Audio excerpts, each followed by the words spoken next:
오늘은 부정어의 강조에 따른 도치에 대해서 알아보도록 하겠습니다. 부정어가 이렇게 문장 앞에 가면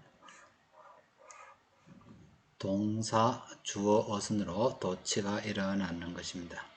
그리고 일반 동사일 경우는 do를 쓴다는 것이, do를 첨가한다는 것이 일반적인 문법 설명입니다. 그리고 왜 do를 써야 하는지에 대한 설명은 많지 않은 것이 현실입니다. 여기서는 왜 do를 쓰고 왜 도치를 해야 되는지에 대한 설명을 하도록 하겠습니다. 이 설명은 운영자 개인의 주관적인 생각임을 미리 밝혀 둡니다. 그러면 부정어가 문장 앞에 갔을 때 do를 써서 도치하는 이유에 대해서 알아보도록 하겠습니다. 자, 영어 문장은 주어, 동사, 어순을 합니다. 일반 동사일 경우 부정을 할 때는 이 일반 동사 앞에다가 not을 써서 이렇게 부정을 하게 됩니다. 그러면 위의 문장은 원래는 이렇게 되죠. 이 일반 동사 앞에다가 부정어를 써서 이렇게 나타내게 됩니다. 자, 우리가 이 문장에서 한번 살펴봐야 될 것은 영어에서 주어, 동사, 어순으로 쓴다는 것의 의미를 알고 넘어가야 됩니다. 이 동사를 먼저 쓴다는 것은 우리말과 비교를 했을 때 서술어, 즉 결론을 먼저 내는 언어입니다. 우리는 결과를 나중에 말할 수 있는데 영어는 먼저 간다. I go, I think. 나는 생각했다, 같다. 그래서 결론을 먼저 내는 말인데 부정이라는 것은 이 결론을 바꿀 수 있는 말이거든요. 같다, 그 다음에 안 같다. 그래서 이 부정어, 영어에서 부정어라는 것은 행위를 나타내는 말보다 훨씬 더 중요하게 여깁니다. 그래서 행위를 나타내는 말보다 앞서서 부정어를 쓰게 되는 겁니다. 영어에서 부정어가 앞에 오는 것은 행위를 나타내는 말을 의미를 반대로 뒤집을 수도 있기 때문에 결론을 나타내는 언어인, 결론을 먼저 말하는 영어는 결론을 나타내는 행위, 그 앞에 부정어를 쓰게 되는 것입니다. 그래서 일반 동사일 경우는 일반 동사 앞에다 부정어를 이렇게 쓰게 되는 겁니다. 그러면 이러한 문장이 되겠죠. 그럼 여기서 부정어를 강조하기 위해서 부정어를 문장 앞에다 쓰면 어떻게 되겠습니까? 절대로 나는 생각지 않았다. 이렇게 가능해진다고 생각하겠죠. 그러나 이렇게 쓰지는 않습니다. 이렇게 쓰지 않는 이유는 뭐냐 하면은 이 문장을 다시 한번 봅시다. 부정어라는 것은 뭐라 그랬죠?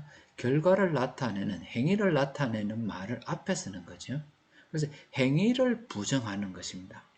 부정한다는 말 자체가 행위를 나타내는 말과 떨어져서는 존재할 수 없는 단어입니다. 이 부정어는 반드시 행위를 뒤에 반드시 행위를 나타내는 말과 동반해야만이 말이 되는 것입니다. 그렇다면은 여기서 never의 부정어가 행위를 나타내는 말을 와야 되기 때문에 think를 요 앞으로 옮겨야 되겠죠. 그러면 이렇게 되겠죠.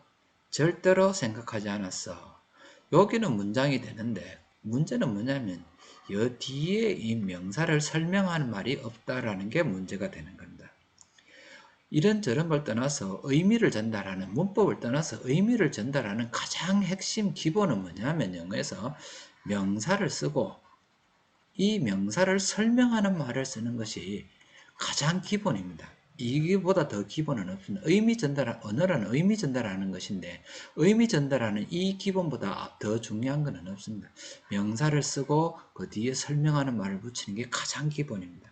그런데 여기에는 이 명사를 쓰고 설명하는 말이 빠졌기 때문에 이 문장은 의미가 전달이 안 되는 겁니다. 어떻게 저 의미가 전달이 안 되지 않습니까? 그래서 의미 전달하는 이 명사를 설명하는 말이 있어야 됩니다. never도 부정어도 설명하는 말이 있어야 되고 I도 설명하는 말이 있어야 됩니다. 그래서 이 문제를 해결하기 위해서 think라는 서술어를 대신할 수 있는 말을 쓰게 되는 겁니다. 그래 부정어는 think를 대신할 수 있는 말, 우리 대동사라고 보통 많이 쓰지요. yes, I do 할 때 앞에 나온 일반 동사를 대신할 때 쓰죠. 일반 동사를 대신할 때 쓰는 말로 쓰고 원래의 동사는 주어 뒤에 그대로 놔두는 것입니다. 이 문장의 의미 핵심은 내가 생각한다라는 거 아닙니까? 그러니까 이 think라는 말은 반드시 I를 설명하는 말 뒤에 가야 됩니다. 절대로 이 설명하는 말인 동사가 I를 앞에 넘어가는 경우는 없습니다. 의문문을 만들 때도 마찬가지죠. think I라고 하지 않고 do I라고 하는 이유는 think라는 말은 설명하는 말이기 때문에 주어인 명사를 절대로 넘어가지 않습니다. 그래서 해결하는 방법이 이 think라는 말을 대신할 수 있는 서술어, 우리 영어는 그 대동사를 do를 쓰죠. 그래서 do를 써서 부정어를 나타내는 말 뒤에는 do를 써서 서술어라는 말과 짝지어주고, 부정하는 말은 do를 써서 서술어와 짝지어주고 원래 있는 문장은 그대로 두게 되는 겁니다. 그러면 해석이 이렇게 되죠. 절대로 그렇지 않아. 뭐가? 나는 생각지 않았어. 내 자신을 우상의 아이콘으로 생각하지 않았어 라는 뜻이 되겠죠.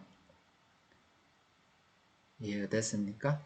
예, 부정어도 서술어가 필요하고 명사도 서술어가 필요합니다.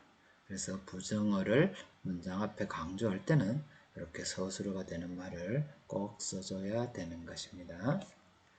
다음 예문도 한번 살펴보도록 하겠습니다. I have rarely seen such a beautiful thing. 나는 설명하는 말이 되겠죠.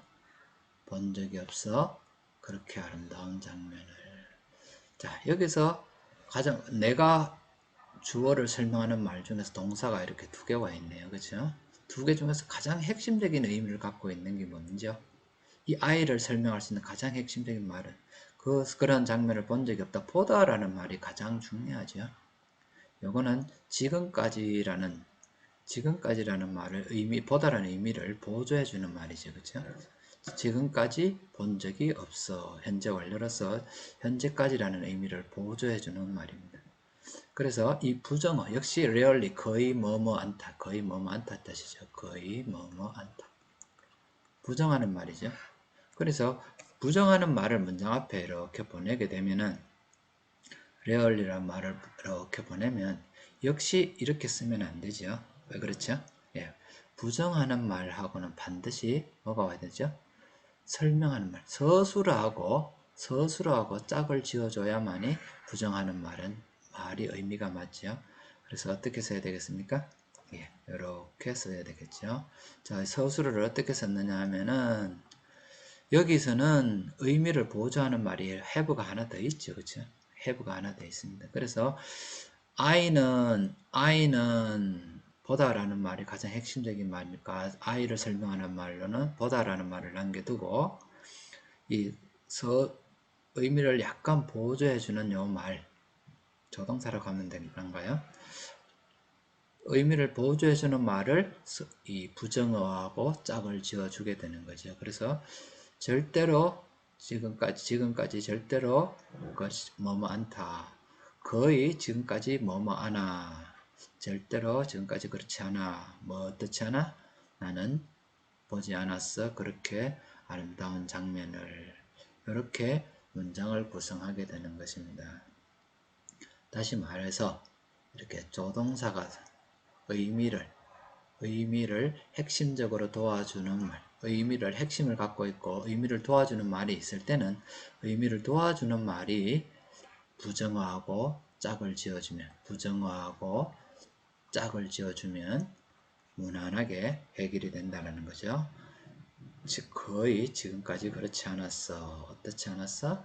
나는 본 적이 없어. 이렇게 되고 이건 이렇게 해석이 되는 거죠. 그렇죠? 그래서 일반 동사에서 부정어를 문장 앞에 넣어서 강조를 할 때 부정어는 서술어와 짝을 이루어야 반드시 의미가 이루어집니다. 부정어 자체만으로는 말이 안 됩니다. 부정어라는 것은 행위를 부정하는 거기 때문에 반드시 뒤에 행위를 나타내는 서술어가 와야 되는 겁니다.